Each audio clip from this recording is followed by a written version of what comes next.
A man saved twin beggar girls on the street and took them home to his sick mother on Christmas Eve. When he returned from work a few hours later, he was paralyzed by what he saw. The biting Christmas Eve wind whipped through the deserted streets. Jack, a 40-year-old nurse, walked briskly, anxious to get home after another exhausting hospital shift. His footsteps echoed in the silence of the night when an unexpected sound made him stop abruptly. A muffled sob. Jack frowned, his nursing instincts on alert. The sound came from a dark alley to his right. He hesitated for a moment, fatigue weighing on his shoulders, but something compelled him to investigate. "Hello?" he called out, his voice breaking the stillness of the night. The sob ceased, replaced by a tense silence. Jack took a few steps into the alley, his eyes adjusting to the darkness. That's when he saw them. Two small girls, no older than 6, huddled against the cold brick wall. Identical twins, with disheveled blonde hair and wide blue eyes filled with fear. They were trembling, their lips purple from the cold, dressed unsuitably for the harsh winter. Jack's heart tightened. "Hey, it's all right," he said softly, crouching down to their level. "I'm Jack. I'm a nurse. Are you hurt?" The girls exchanged glances, clearly frightened and distrustful. The braver-looking twin spoke in a trembling voice. We're hungry." Jack felt a wave of compassion. "What are your names? Where are your parents?" "I'm Emma," said the one who had spoken first. "She's Olivia. Mom left us here." The revelation hit Jack like a punch. Abandoned, on Christmas Eve. Memories of his own turbulent childhood invaded his mind. Cold nights, hunger, fear. He shook his head, pushing the memories aside. "Come on," he said, holding out his hands. "Let's get you out of the cold." The girls hesitated, years of mistrust evident in their eyes. Jack felt a lump in his throat. "I promise I won't hurt you. I have hot food at home. And we can call someone to help you." Emma and Olivia exchanged another look, a silent conversation passing between them. Finally, slowly, they took Jack's hands. As they walked out of the alley, the reality of the situation began to weigh on Jack. What was he doing, taking 2 unknown children home? And what about his mother, Susan, gravely ill? How could he care for 2 abandoned girls? But as he looked down and saw Emma and Olivia walking hesitantly at his side, he knew he couldn't just leave them. Not on Christmas Eve, not with the ghost of his own childhood hovering over him. "I live just a few blocks from here," he said, trying to sound reassuring. "My mum will love to meet you." The girls didn't respond, but their hold on Jack's hands grew tighter. With each step toward his home, Jack's mind raced. What would he tell Susan? How would he explain 2 abandoned children arriving on Christmas Eve? And what should he do afterward? Call the police, social services? The image of Emma and Olivia being taken to a cold, impersonal shelter on Christmas night made his stomach churn. No, he couldn't let that happen. At least not tonight. They reached Jack's small house. He paused at the door, looking at the twins. "It's all right," he murmured, more to himself than them. "Let's go in and warm up, okay?" When the door opened, the warmth and the smell of freshly baked cookies enveloped them. Jack heard his mother's weak voice coming from the living room. "Jack, is that you, dear?" He took a deep breath, holding the girl's hands firmly. This was the moment of truth. Whatever happened next, Jack knew his life was about to change forever. "Yes, Mom," he answered, voice slightly trembling. "And I brought some company for Christmas." The silence following Jack's statement was deafening. He guided Emma and Olivia inside, their hesitant footsteps echoing through the quiet house. As they entered the living room, lit by the soft glow of the Christmas tree, Jack saw his mother, Susan, seated in her favorite armchair. Susan's eyes widened at the sight of the 2 shivering girls beside her son. "Jack, what?" "Mom," Jack began, his voice a mix of nerves and determination. "This is Emma and Olivia. I found them abandoned on the street." Susan gasped, her face pale from illness, twisting in shock and compassion. Despite her weakness, she leaned forward, extending her arms toward the twins. "Oh, you poor things," Susan murmured, voice choked with emotion. Come here, dears, you must be freezing. Emma and Olivia looked to Jack for reassurance. He nodded gently, and they approached Susan, cautious. I'll get something warm for them to eat, Jack said, heading to the kitchen.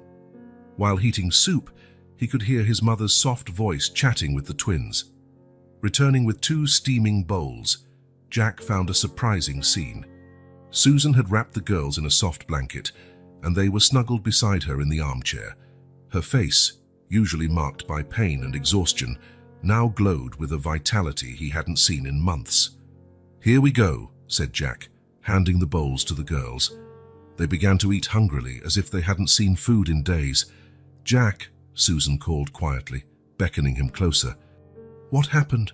How did you find them? He briefly explained the encounter in the alley, speaking softly so as not to frighten the twins. Susan listened intently, tears welling in her eyes. Poor angels, she whispered. Jack, we can't send them away, not tonight. Jack nodded, feeling both relief and apprehension. I know, Mom, but what next? I have to return to the hospital for the night shift. And you? Susan waved a dismissive hand. I'll be fine. These girls need us, Jack. Just then, Emma, the more talkative twin, looked up from her nearly empty bowl. Thank you for the food, she said timidly. We haven't eaten something so good in a long time. Jack's heart constricted. Could you tell me what happened? Where's your mum? Olivia, who had been silent until then, spoke with a trembling voice. Mum left us in the alley. She said she'd be right back, but she always says that, Emma added, her voice carrying a maturity beyond her years. Sometimes she disappears for days. She drinks a lot. Susan hugged the girls tighter, exchanging a meaningful glance with Jack. He knew all too well the effects of alcoholism on a family. You're safe now, Susan murmured, stroking the twins' hair. No one will hurt you here. Jack glanced at the clock, feeling the weight of responsibility. His night shift at the hospital would start soon, but how could he leave this situation? Mom, I have to go to work, he said reluctantly. Are you sure you'll be okay with them? To his surprise, Susan seemed more energized than he had seen in months. Of course, dear, go, don't worry, I'll take good care of them. Jack knelt before the twins, meeting their eyes. Emma, Olivia, I have to leave for a few hours, but I promise I'll be back, okay? You're safe here with my mum. The girls nodded, still clinging to Susan as if she were a lifeline.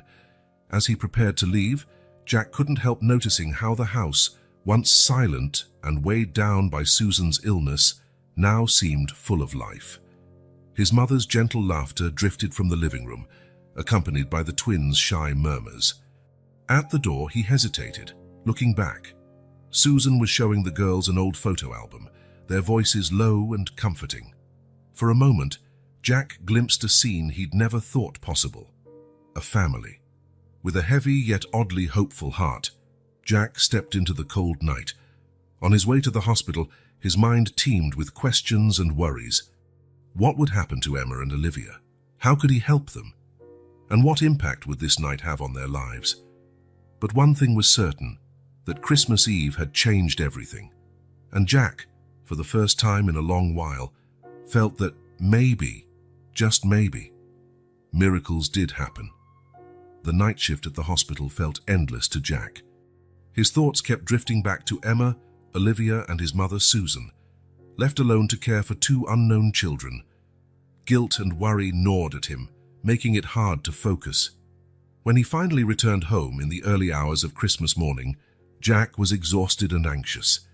He turned the key in the lock as quietly as possible, expecting a silent house, everyone asleep. What awaited him on the other side of the door left him frozen in place. Laughter, joyful, carefree laughter. The sound was so unexpected that for a moment Jack thought he'd stepped into the wrong house.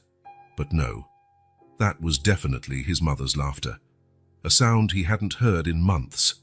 Following the sound, Jack entered the living room and stood open-mouthed at the scene before him.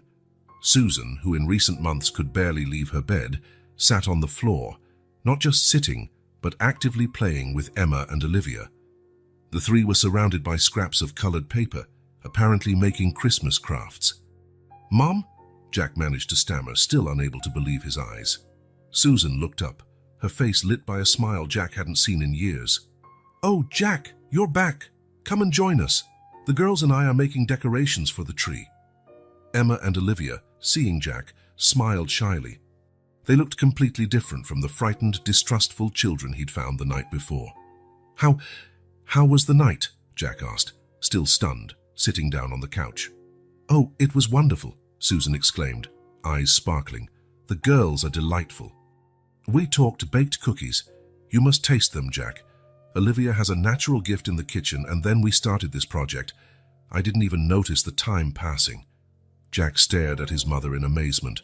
The energy in her voice, the color in her cheeks, the ease with which she moved.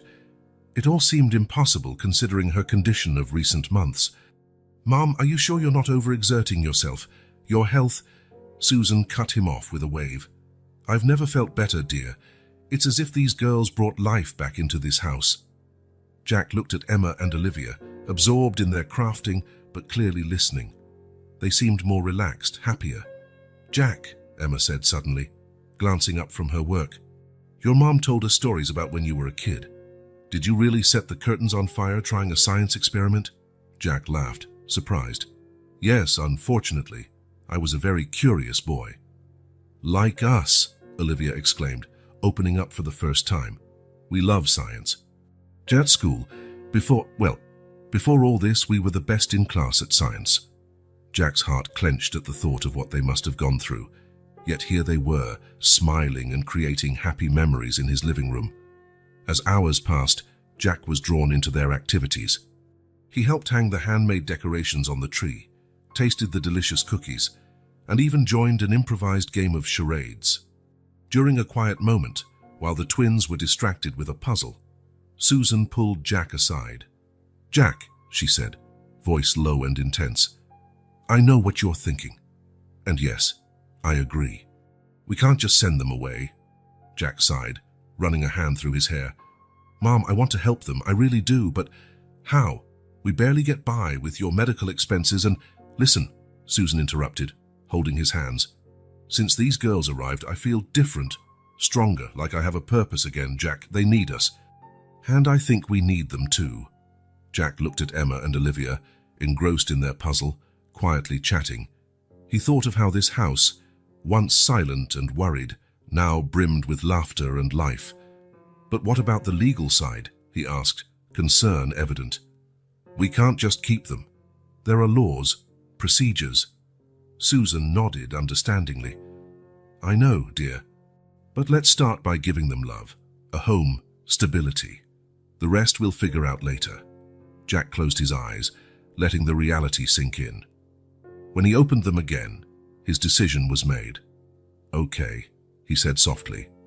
"Let's try. Let's give them the best Christmas possible, and then we'll see what we can do." Susan's smile lit up her whole face. "Oh, Jack. You've always had such a big heart. These girls are lucky to have you." Just then, Emma called from across the room. "Jack, Susan, come see. We finished the puzzle." As they rejoined the twins, Jack felt a wave of emotion wash over him. He didn't know what the future held, but he knew his life had changed irrevocably this Christmas Eve. Looking at Emma and Olivia, their faces glowing with pride at completing the puzzle, Jack made a silent promise.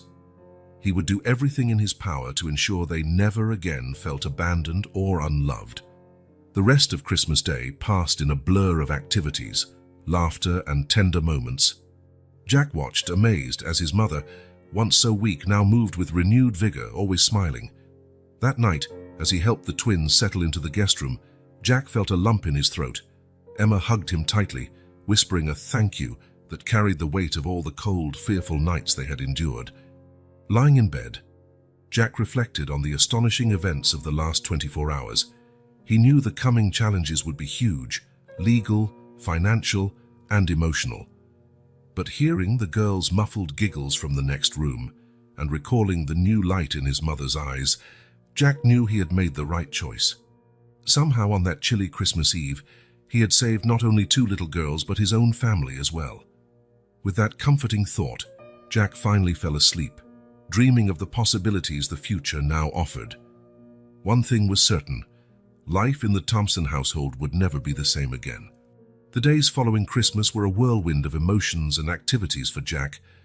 While trying to maintain his hospital routine, his mind constantly returned to Emma, Olivia, and the mysteries of their past.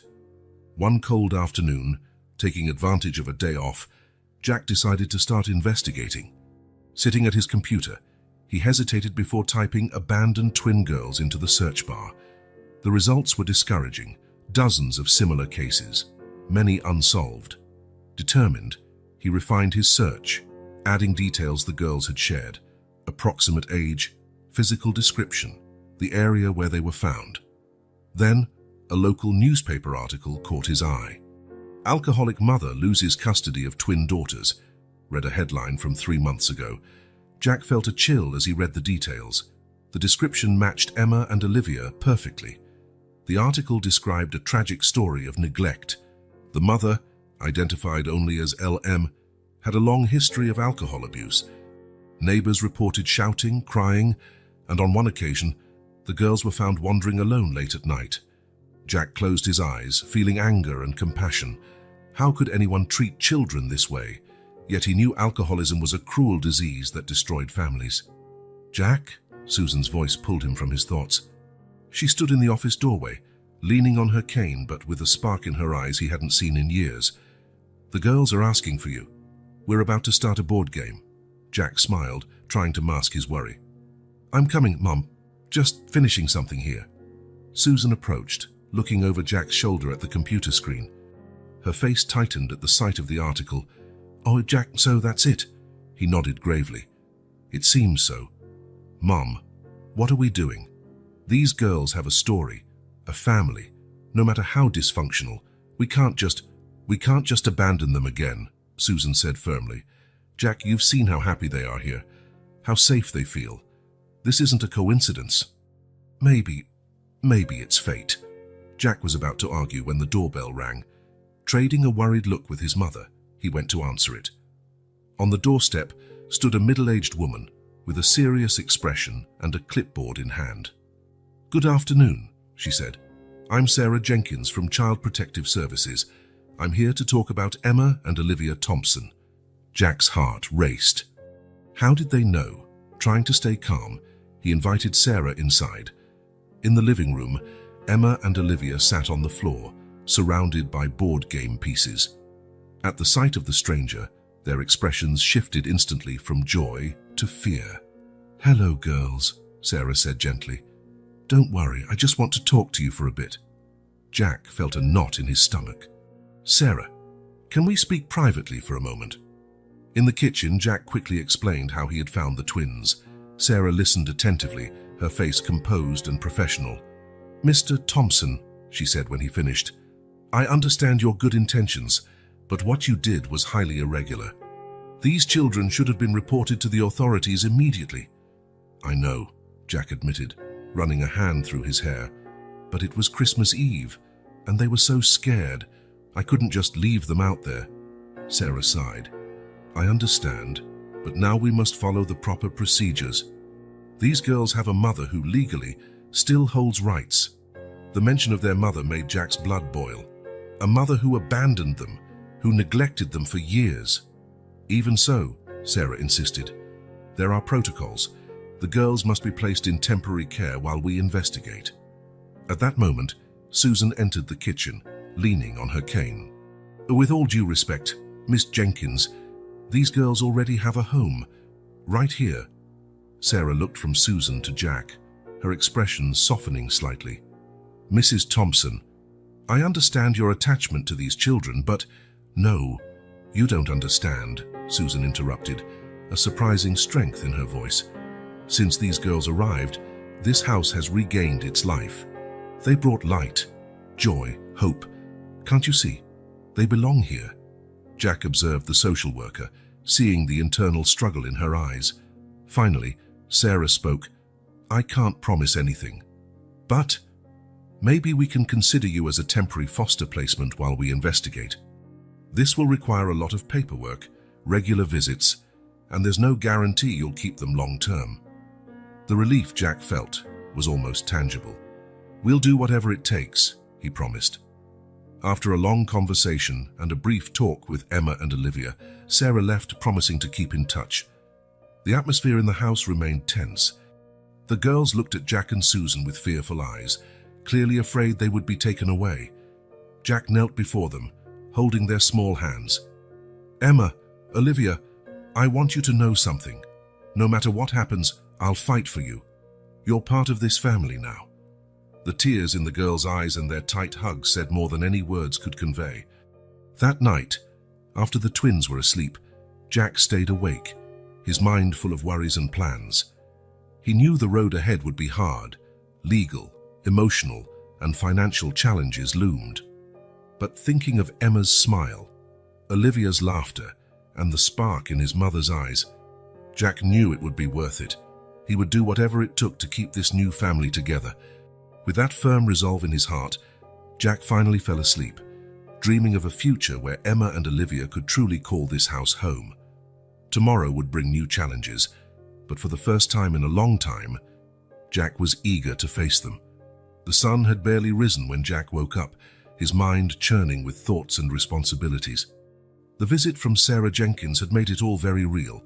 He had a crucial decision to make, and its weight pressed on him. Downstairs, he found his mother, Susan, already awake, sitting at the kitchen table with a cup of tea. Their eyes met, and without words, both understood the gravity of the situation. "You didn't sleep well, did you?"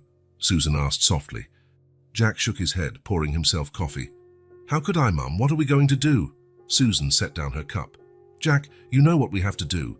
These girls belong here. We can't just hand them over to the system." "But what if we're wrong?" Jack argued, doubt in his voice. "What if someone's looking for them? What if—" His words were interrupted by a small sound at the kitchen door. Emma and Olivia stood there in pajamas, their big eyes filled with fear and uncertainty. You're not sending us away, are you?" Olivia asked, voice trembling. Jack's heart broke. He knelt down, opening his arms, and the girls rushed to him, burying their faces in his chest. "No, sweethearts," he whispered, voice choked. "We're not sending you away, never." Susan joined the hug, her eyes shining with tears not yet shed. "You're our family now," she said firmly. After a comforting breakfast, Jack decided it was time for a serious conversation with the twins. They gathered in the living room, the heart of the house in recent weeks. "Emma, Olivia," Jack began gently, "we need to talk about what happened before you came here. I know it's hard, but it's important. Can you tell us more about your mom?" The twins exchanged nervous looks. Emma spoke first, her voice small but steady. "Mom, she wasn't always bad. Sometimes she was really nice, took us to the park, told us stories. But then she'd drink," Olivia finished, eyes downcast. "And she changed. She yelled a lot. Sometimes she forgot to feed us." Jack felt anger and compassion surge within him. "And the night I found you?" Emma sniffled, tears rolling down her cheeks. "Mom had drunk a lot. She said she needed to go out, that she'd be right back. But it was so cold, and she never came back." Susan, who had remained silent, could not hold back a sob. She pulled the twins closer, holding them tightly. Jack stood, walking to the window. His mind worked furiously. What he was considering might be risky, even illegal, but seeing his mother hugging the twins, he knew he had no choice. "I'm going to fight for you," he said, turning to face his family. "I'll do everything I can to keep you safe and loved." The next few hours were a whirlwind of activity. Jack made calls, researched online, and even scheduled a consultation with a family law attorney. "Jack," Susan called as he typed furiously, "are you sure about this? It's going to be a tough battle." He paused, looking at his mother. "Mom, remember when I was a kid, how hard it was, just the two of us?" Susan nodded, her eyes filling with memories. "You fought for me," Jack continued, "against all odds. Now it's my turn to fight for someone else." Susan smiled, proud and concerned. "I know, dear. And I'm with you 100%. As the afternoon wore on, Jack began outlining a plan. He'd need to prove they could offer stability and love. This might mean changes, maybe even changing his career to have more flexible hours. While Jack worked, Susan spent the day with the girls, helping them catch up on missed schoolwork and planning how to rearrange the house to accommodate them permanently. That night, after the twins were asleep, Jack shared his plan with Susan. "I'll ask for extended leave from the hospital," he explained. "We'll use that time to prepare for the legal fight. I'll take parenting courses, adapt the house, do whatever it takes to prove we're their best option." Susan listened, nodding. "And what about their mother?" Jack sighed heavily. "I'll try to find her. If she truly wants to recover, maybe we can reach some kind of agreement. If not," he let the thought hang in the air. "It'll be hard," Susan warned. "Financially, emotionally, I know," Jack replied. "But look at you, Mom. Since the girls arrived, you've been stronger, more alive. They saved us as much as we saved them." Susan smiled, tears shining in her eyes. "You're right. They are our second chance, aren't they?" Jack nodded, feeling determined yet fearful.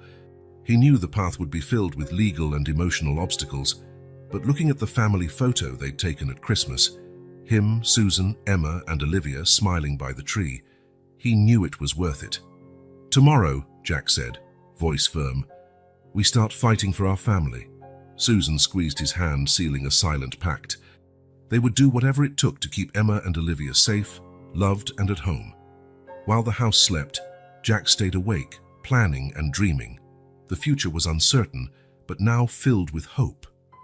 With Emma and Olivia, they were no longer just survivors. They were a complete family ready to face whatever fate brought. Dawn found Jack already up, determined to investigate Emma and Olivia's past. With a strong cup of coffee, he headed to the hospital earlier than usual, his mind focused on the task. In the emergency department hallway, Jack spotted Dr. Melissa Chen, a longtime colleague and the department head.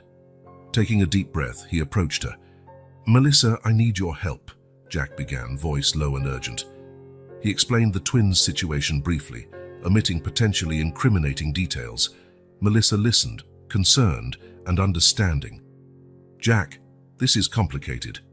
You know I can't just access confidential records." "I know," Jack said, frustration evident. "But these girls, they need help. I need to know what happened to them." After a moment's hesitation, Melissa sighed. "I can't promise anything, but I'll see what I can find. No names, no specifics, just patterns, okay?" Jack nodded, grateful. "Thank you, Melissa. That's all I ask." The following hours were a blur of work and anxiety. While treating patients, Jack's mind kept returning to Emma and Olivia and the secrets of their past.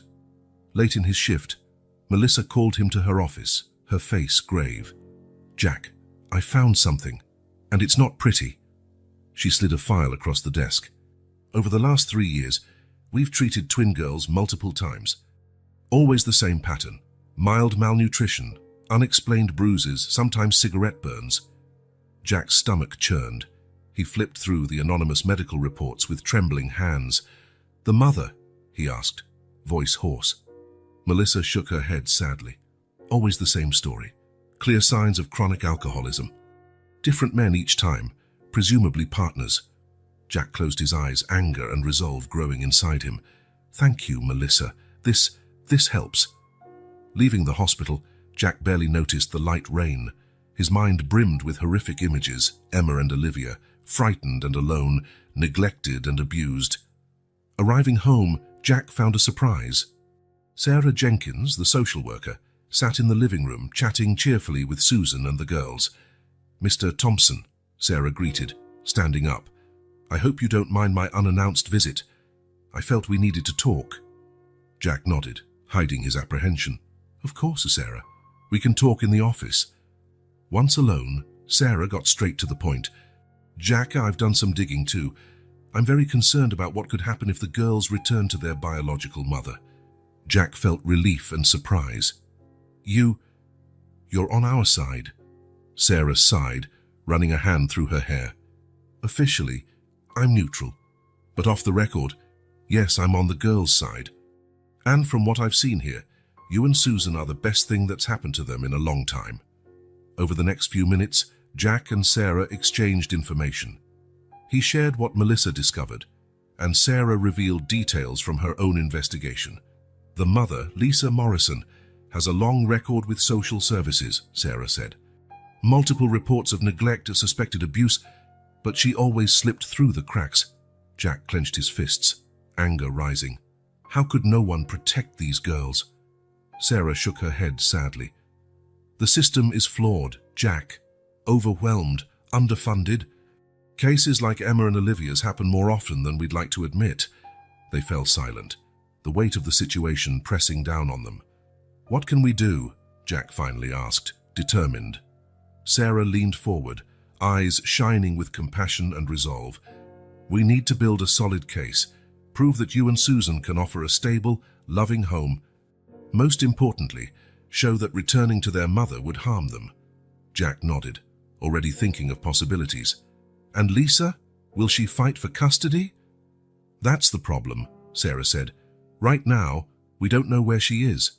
She disappeared after abandoning the girls. For the next hour, Jack and Sarah strategized and discussed next steps. When they finished, Jack felt both exhausted and energized. In the living room, Emma and Olivia worked on a puzzle, while Susan watched with a gentle smile. The domestic scene was so ordinary that Jack's heart ached. These girls deserved this. Stability, love, security. After Sarah left, promising close contact, Jack joined his family. The twins eyed him with curiosity and apprehension. Is everything all right? Olivia asked timidly. Jack smiled, sitting on the floor beside them. Yes, sweetheart. Actually, I'd like to talk with both of you about something important. Emma and Olivia exchanged nervous glances but drew closer to Jack. Remember when I asked about your mom? Jack began softly. The girls nodded. I've been trying to learn more about what happened to you so I can help. You talked to Mum? Emma asked, her voice trembling slightly. Jack shook his head. No, not yet, but I've discovered some things about your past. Things that must have been very hard and scary. Tears welled in the twins' eyes. Jack's heart twisted. I want you to know, he said, voice thick with emotion. None of what happened was your fault. You're amazing, strong, and brave. I promise I'll do everything I can so you never have to go through that again. Olivia was the first to throw herself into Jack's arms, Emma following quickly.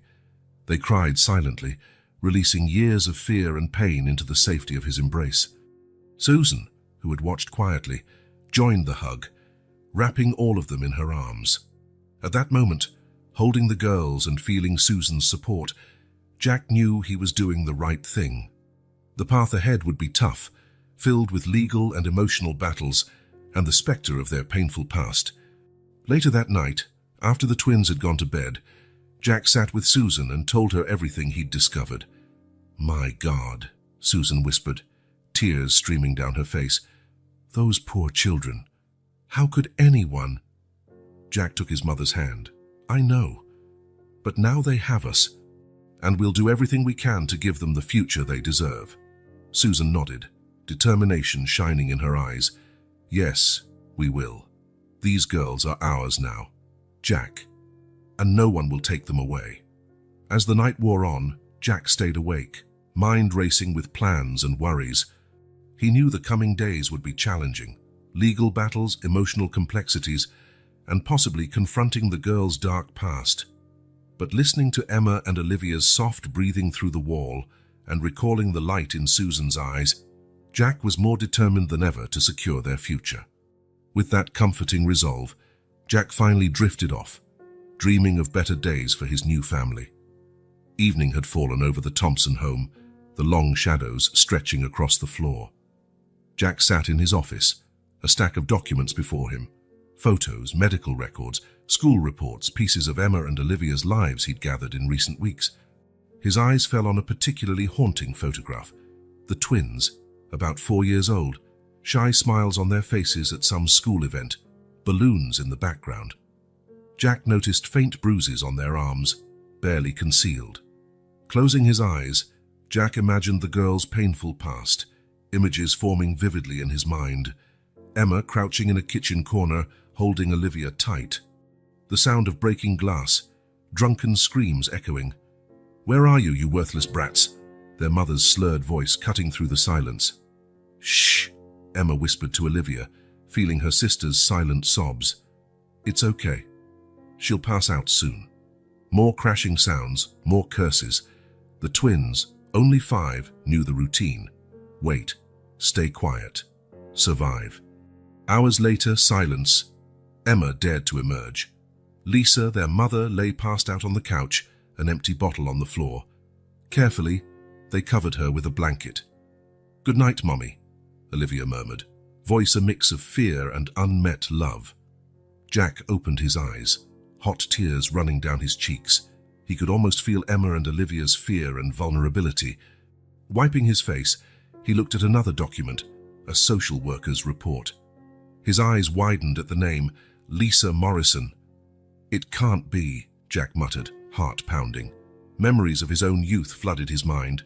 Lisa Morrison, the rebellious girl from high school. Beautiful, charismatic, but troubled. Everyone sensed it, but no one dared speak it. Jack remembered one particular night, a graduation party decades ago. The air smelled of cheap beer and cigarettes. Jack, then 18, watched Lisa from afar. She laughed loudly, a bottle in hand, flirting shamelessly with older guys. "Hey, Jack," Lisa shouted, beckoning him over. "Come join the fun." Jack hesitated. He'd always had a crush on her, but something felt off that night. The feverish shine in her eyes, her unsteady steps. "Come on, don't be a coward," Lisa teased, spilling her drink as she gestured. Before Jack could answer, an older guy grabbed Lisa by the waist. "Forget the kid, honey. Let's have some real fun." Jack watched, frozen, as Lisa was led away, laughing hysterically. Something inside him screamed to intervene, but fear paralyzed him. The next morning, rumors spread. Lisa had been found unconscious in a field, signs of abuse evident. Jack never forgave himself for doing nothing that night. Returning to the present, Jack felt nausea rise. Lisa Morrison, Emma and Olivia's mother, the girl he failed to help years ago. "Jack," Susan's voice pulled him back. She stood at the office door, worry on her face. "Are you all right? You look pale." Jack took a deep breath, steadying himself. "Mom, do you remember Lisa Morrison?" Susan's face paled. "Lisa? From your high school?" "Oh, Jack, don't tell me." He nodded gravely. "It's her, Emma and Olivia's mother." Susan sank into a chair, hand trembling over her mouth. "Oh my God, that poor girl. I always wondered what happened to her after that terrible night." Jack looked at his mother, surprised. "You knew about that night?" Susan nodded sadly. "Jack, I never told you, but I knew you were fascinated by Lisa back then. After that night when you were so shaken, I decided we needed to move, to give you a fresh start." The revelation hit Jack like a punch. "Mom, I know, dear," Susan interrupted gently. "But you were young, impressionable, and I was scared you might follow that path." Jack processed this new information silently, all these years, and he never knew the real reason behind their sudden move after high school.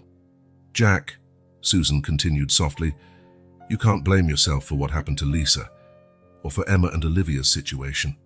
You were just a boy." "But I should have done something," Jack argued, voice heavy with guilt.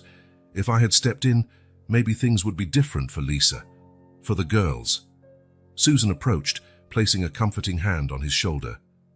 "We can't change the past, dear, but we can make a difference now. And that's what you're doing for Emma and Olivia." Her words offered some comfort, but Jack still felt tormented.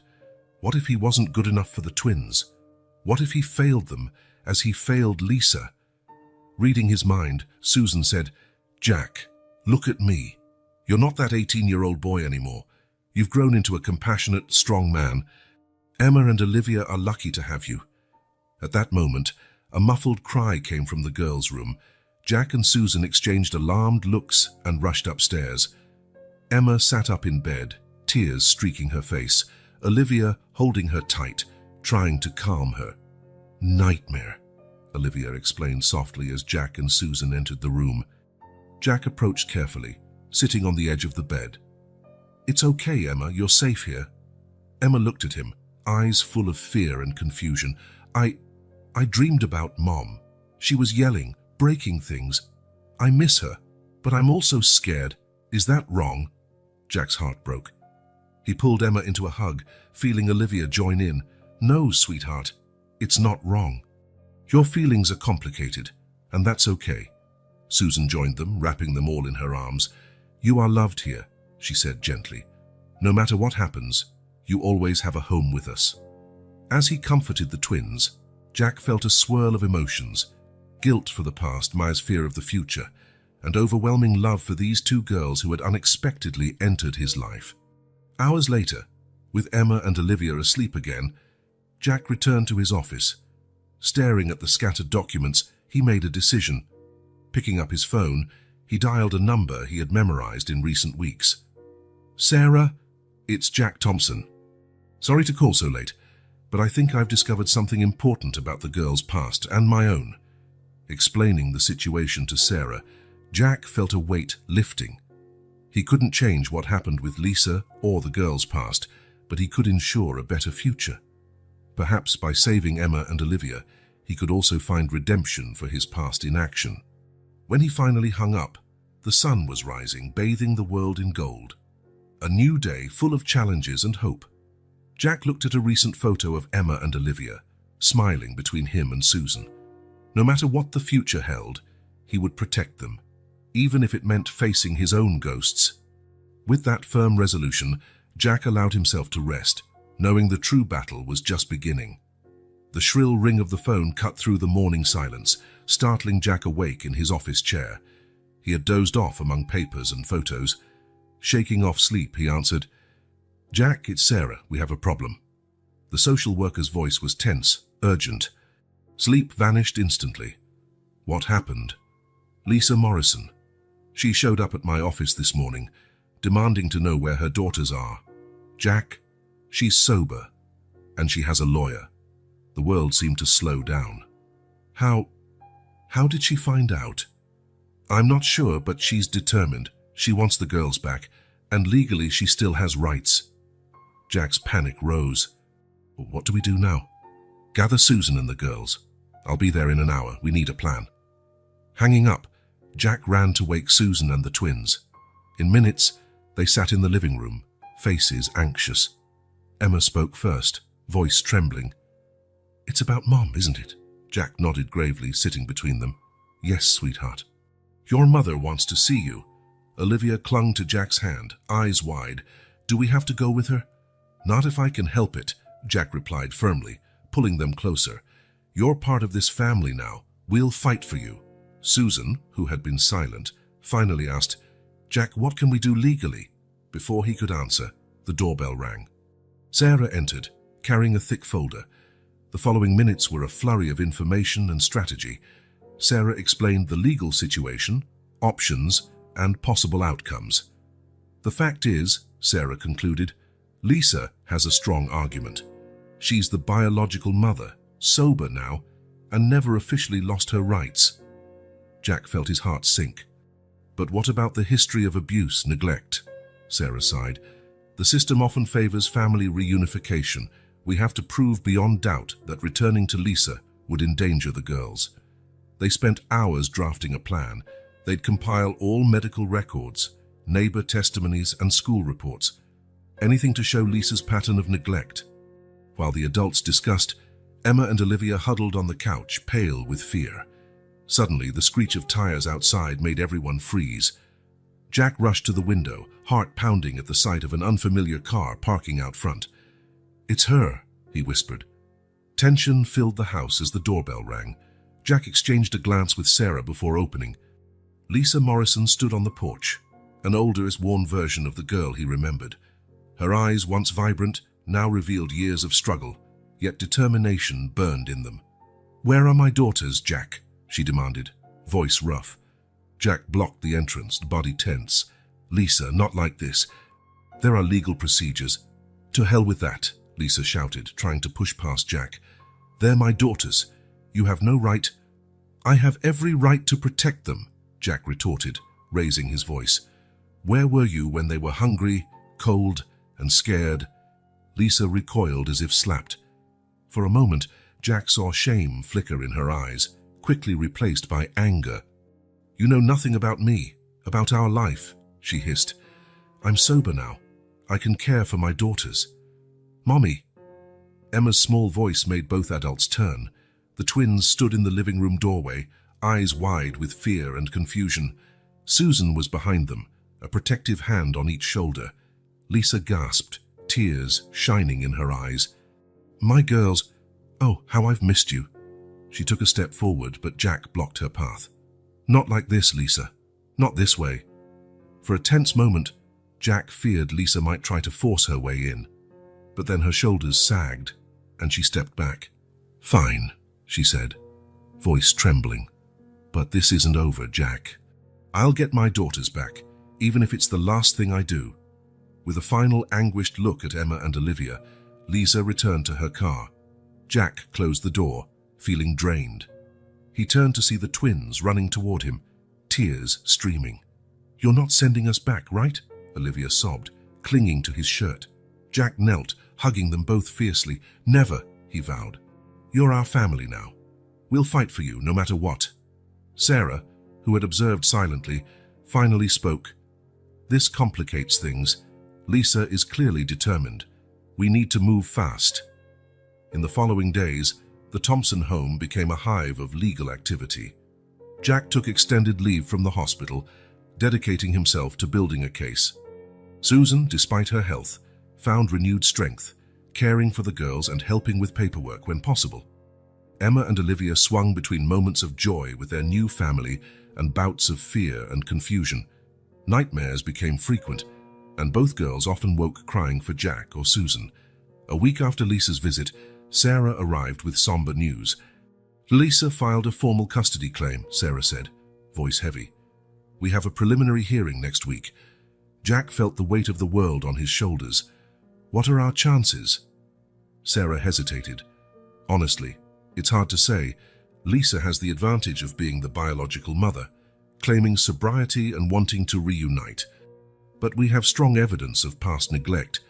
That night, after the girls were asleep, Jack found Susan in the kitchen, silent tears on her cheeks. "Mom," he called softly. Susan turned, trying to hide her tears. "Oh, Jack, I just can't bear the thought of losing these girls. They brought so much life and joy." Jack hugged his mother, feeling his own tears threaten. "I know, Mom, I know, but we won't give up, not for a second." The next morning, as he made breakfast, Jack heard a sound that stopped his heart. Laughter. Emma and Olivia were laughing, a pure, carefree sound he rarely heard. Peeking into the living room, he saw the twins playing with Susan, all three immersed in an imaginary game. In that moment, Jack felt a fierce determination. This was what they were fighting for, not just physical safety, but happiness, a normal childhood. Picking up his phone, he dialed Sarah's number. "Sarah, it's Jack.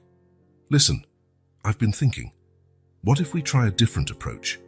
Instead of fighting Lisa, what if we work with her?" Silence on the other end. "What do you mean, Jack?" "What if we offer shared custody?" Jack suggested. "Lisa could have supervised visits while continuing her treatment. I know it's a long shot."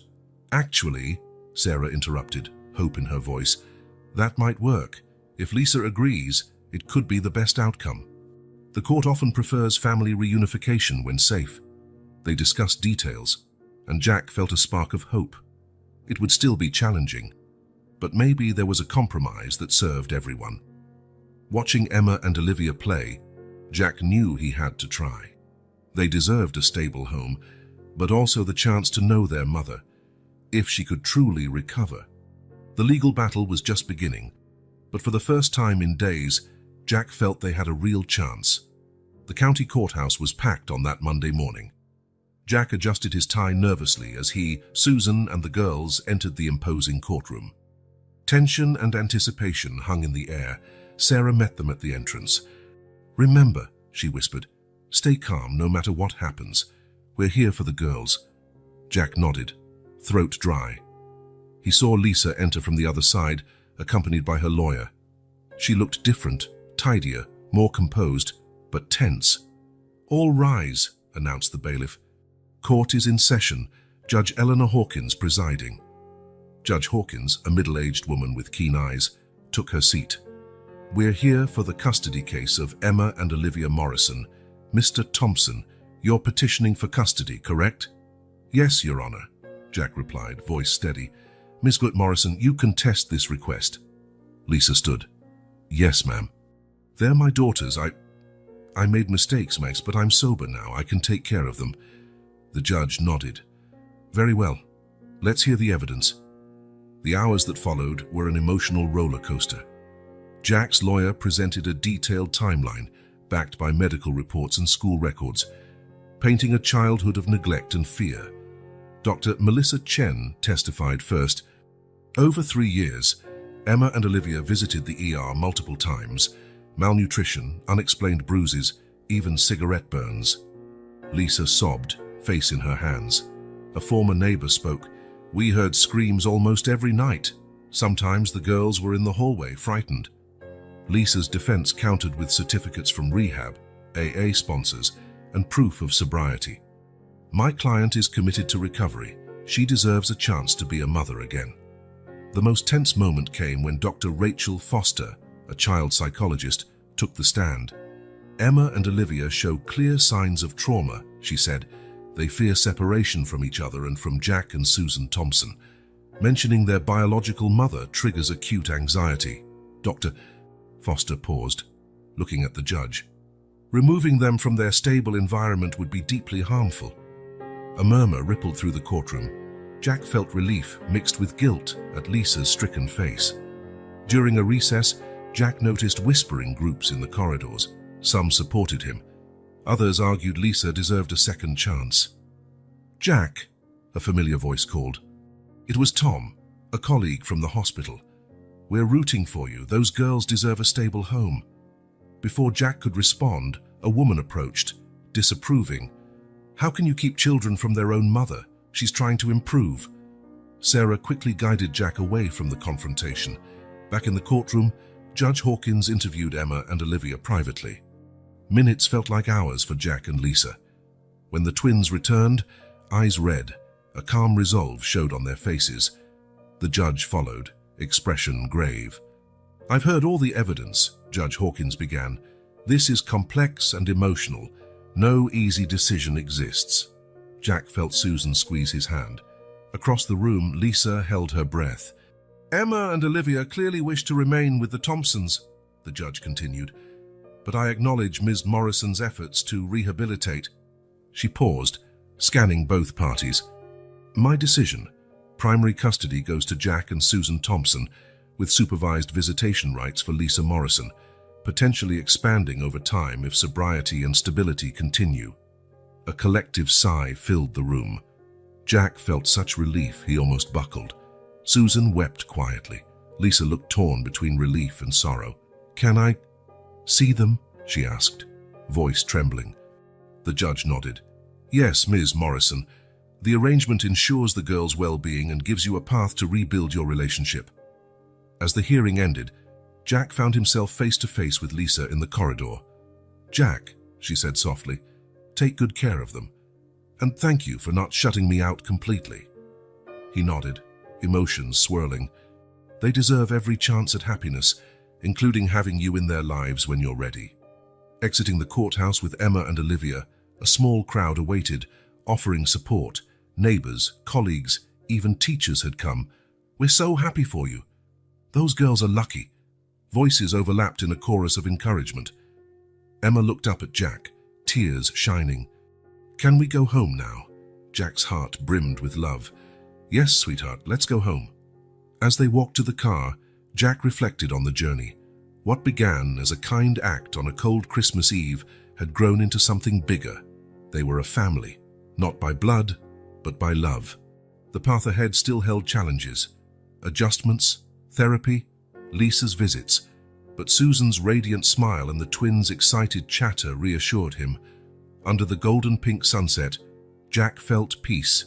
This wasn't the end of the story, but the start of a new chapter filled with hope and infinite possibilities in it. The courthouse was tense that morning, everyone anxious for the final hearing to confirm their custody arrangement. Jack, Susan, Lisa, and the twins waited quietly. Judge Hawkins entered, stern and calm. "Before we proceed, I'd like to hear from Ms. Morrison. Lisa, please tell us about your relationship with your daughters and your current situation." Lisa stood, hands trembling, and looked at her lawyer, who nodded encouragingly. I love my daughters," she began, voice faltering. "I made terrible mistakes, hurt them deeply." Silence fell as Lisa continued, voice gaining strength.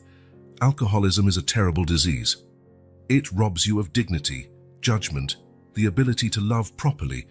I wasn't the mother Emma and Olivia deserved." Tears rolled down Lisa's cheeks, but she didn't wipe them away. "There were nights I left them hungry, days I screamed for no reason, moments I don't even remember but know frightened them terribly." Lisa looked at Jack and Susan, her eyes pleading. "When I left them that night, I thought they'd be better off without me." Suddenly, Lisa's legs buckled, and she sank to her knees, sobbing uncontrollably. "I'm so sorry, so sorry." Gasps filled the courtroom. Judge Hawkins called for order, her own eyes reflecting compassion. To everyone's surprise, Jack approached Lisa and knelt beside her, placing a gentle hand on her shoulder. "Lisa," he said softly. "Breathe." Lisa looked at him, stunned. "How can you be so kind after what I've done?" Jack took a steadying breath. "Because I understand the struggle. And I know that deep down you love Emma and Olivia as much as we do." Susan stepped forward, voice trembling but calm. "Lisa, I have a story to share."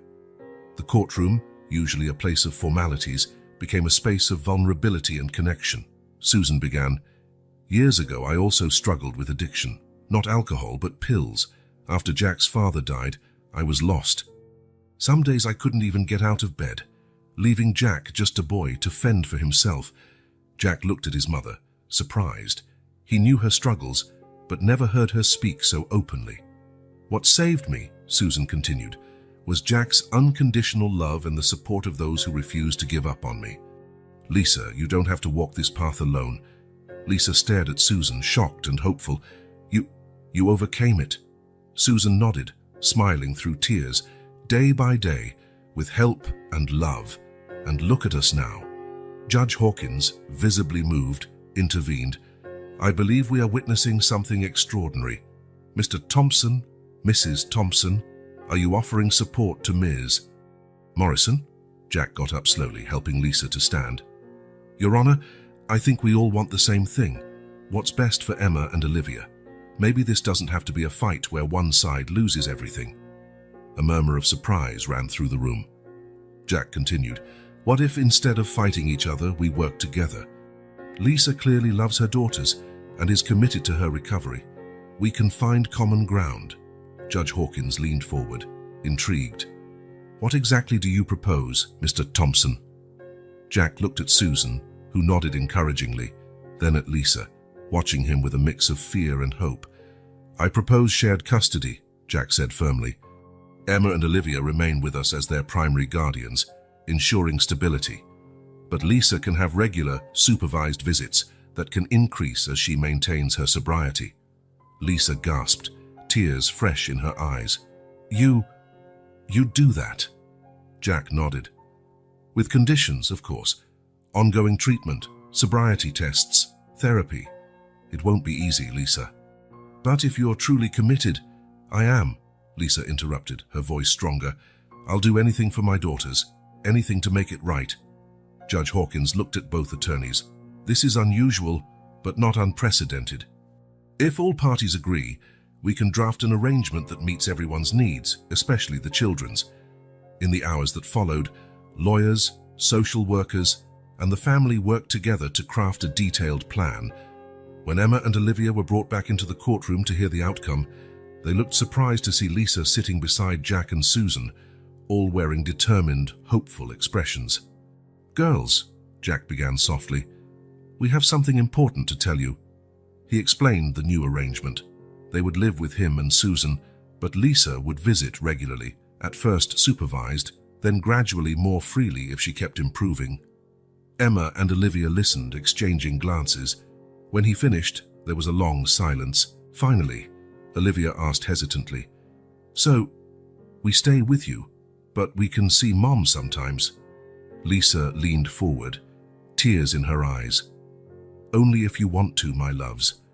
I know I hurt you, and I'll spend my life making it up to you. But I promise I'm getting better, and I love you more than anything. Emma, always the braver twin, took a small step toward her mother. You promise not to drink anymore. Lisa nodded solemnly, tears flowing freely. I promise, sweetheart. I'm doing everything I can to get better. For you. What followed was a hesitant but deeply emotional embrace. Jack, Susan, and everyone present watched with misty eyes as a broken family took its first step toward healing. By the end of the day, as everyone left the courthouse, a palpable sense of hope filled the air. It would be hard, there would be setbacks and challenges, but for the first time, it felt like they were all on the same team. Walking under the evening sky, Jack glanced at Lisa walking beside them, Emma and Olivia between them, holding hands. One day at a time, he said softly. Lisa nodded, a small, hopeful smile on her lips. One day at a time. The courthouse was tense again that morning, everyone awaiting the final confirmation of the innovative custody arrangement. Jack, Susan, Lisa, and the girls sat together this time, a united front.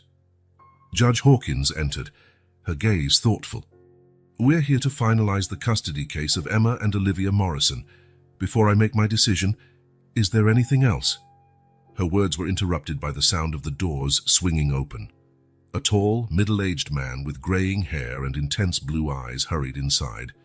Your Honor, I need to speak, the man said, voice echoing in the silent room. The judge frowned. Sir, this is a closed hearing. Who are you? The man straightened, eyes fixing on Emma and Olivia. My name is Robert Pearson. I'm the girl's biological father. Shocked whispers filled the courtroom. Jack felt the ground vanish beneath him. Lisa went pale. Judge Hawkins banged her gavel for order. Mr. Pearson, this is a serious claim. Do you have proof? Robert approached the bench, handing over a folder. I have DNA test results, Your Honor. I only learned about the girls 2 weeks ago. As the judge examined the documents, Jack watched Emma and Olivia, who clung to each other, confused and scared. Everything seems in order, Mr. Pearson, the judge said. But why appear now? Robert ran a hand through his hair, anxious. I never knew they existed. Lisa and I had a brief relationship years ago. When I saw a news piece about this case, I got the DNA test. I had no idea. Lisa stood, voice trembling. Robert, I couldn't find you when I found out I was pregnant. You'd left town. The room buzzed with whispered conversations. Jack felt numb. Everything they'd built could collapse. Silence, Judge Hawkins commanded. This is unexpected. Mr. Pearson, what do you intend? Robert looked at Emma and Olivia. I want to take responsibility. I know I'm late, but they're my daughters. I want to be part of their lives. Jack couldn't contain his frustration. With respect, Your Honor, we've spent months finding a solution that benefits everyone. Now a stranger appears out of nowhere.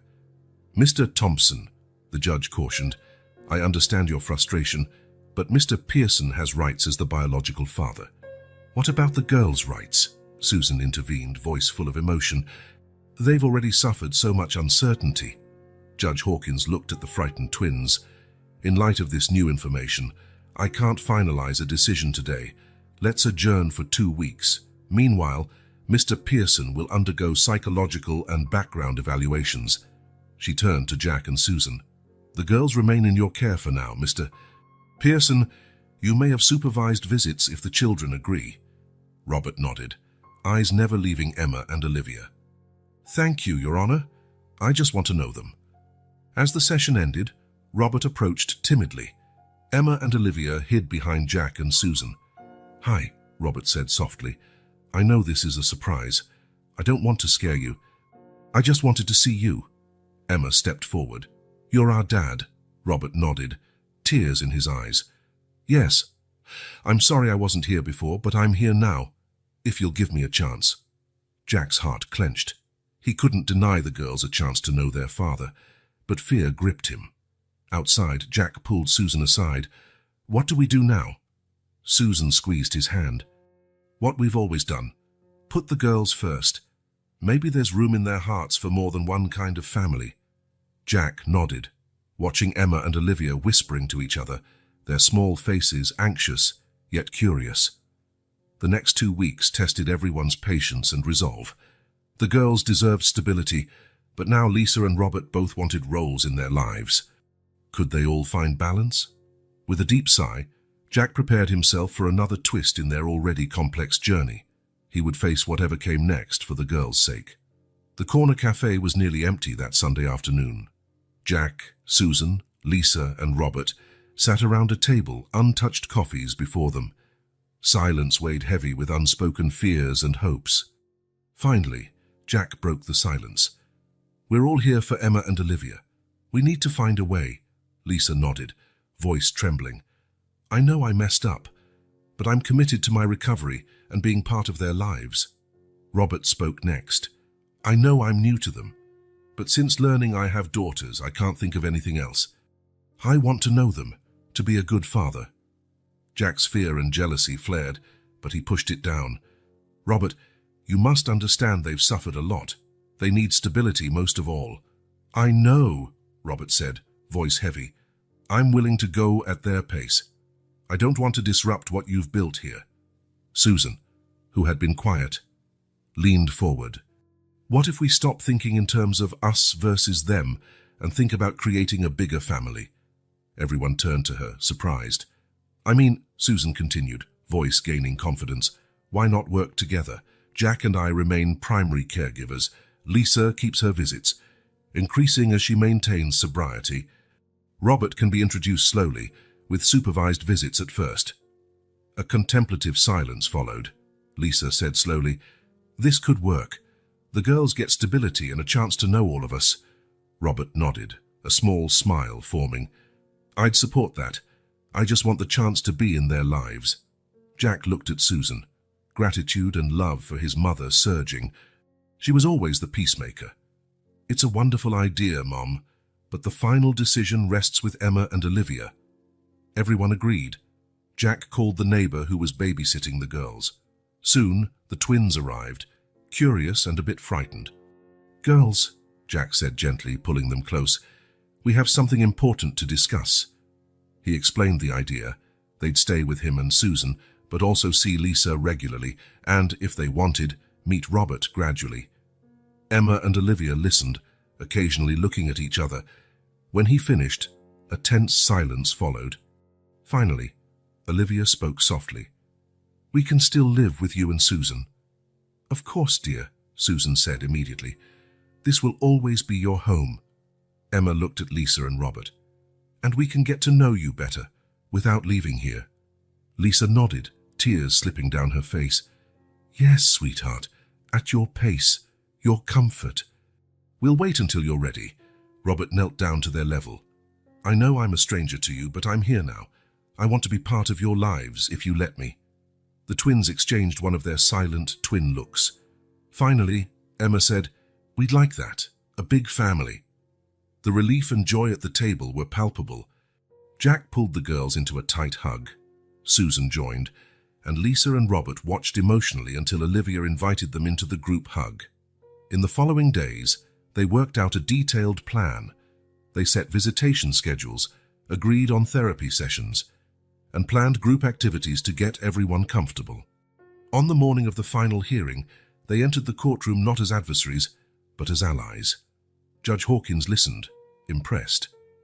In all my years, I've rarely seen such a diverse group come together so beautifully for the children's sake, she said. With minor adjustments, the plan was approved. As they left the courthouse, Emma and Olivia walked hand in hand, flanked by Jack, Chan, Susan, Lisa, and Robert. You know, Emma said, looking up with a grin, I think we have the biggest and best family in the world. Jack's heart overflowed. There would still be challenges, visits, therapy, financial strains, but looking at this loving, unconventional family, he knew they could face anything. As the sun set, painting the sky gold and pink, Jack felt at peace.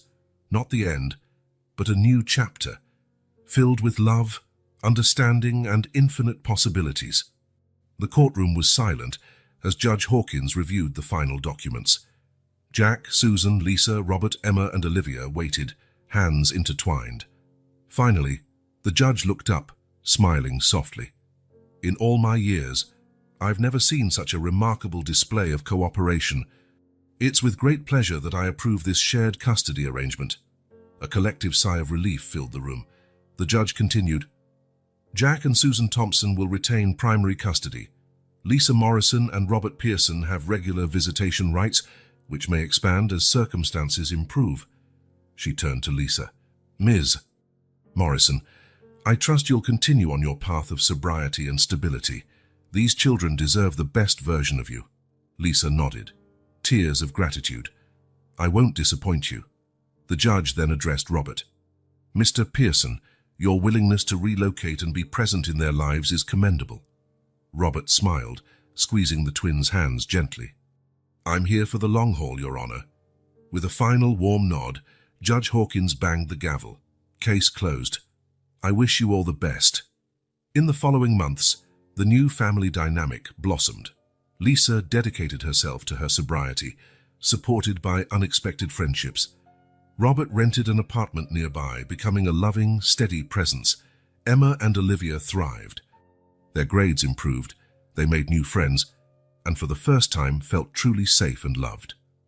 A year later, on Christmas Eve, the Thompson home was filled with laughter and the smell of fresh cookies. Jack watched as Emma and Olivia helped Susan decorate the tree. Lisa, 1 year sober, knitted scarves, while Robert hung the star on top of the tree. Careful, Robert, Jack called, laughing. No ER trips tonight, Robert grinned, climbing down. I may not be young, but I'm steady. The girls tackled Robert in a hug. It's perfect, Dad, Emma exclaimed, eyes shining. Jack's heart twinged at the word Dad directed at Robert, but he knew love was not finite. The girls had room for all of them. Later, as everyone gathered around the table, Jack raised his glass. A year ago, I found 2 scared girls in an alley on Christmas Eve. I had no idea how that moment would change our lives. He looked at Emma and Olivia, smiling with pure love. You taught us what family means. It's not blood or legal documents. It's love, forgiveness, and showing up for each other no matter what. Lisa wiped away a tear. Thank you for not giving up on me, she said softly. This year of sobriety belongs to all of us. Robert raised his glass to second chances and new beginnings, and to this amazing, unconventional family we've built. Susan, eyes shining, added, and to many more Christmases filled with love and joy. As glasses clinked and everyone began to eat, laughter and warm conversation filled the home. Emma and Olivia, seated between Jack and Susan, exchanged a look of pure happiness. Later that night, as they gathered in the living room to watch a Christmas movie, Jack reflected on the incredible journey of the past year. There were struggles and doubts, moments he questioned if this patchwork family could work. But looking around now, Lisa sober and smiling, Robert fully integrated, Susan healthier than she'd been in years, and Emma and Olivia thriving, he knew they made the right choices. Snow began to fall gently outside, covering the world with a white, peaceful blanket. Jack smiled, remembering that cold Christmas Eve when it all began. He had saved 2 little girls, and in doing so saved himself and his family.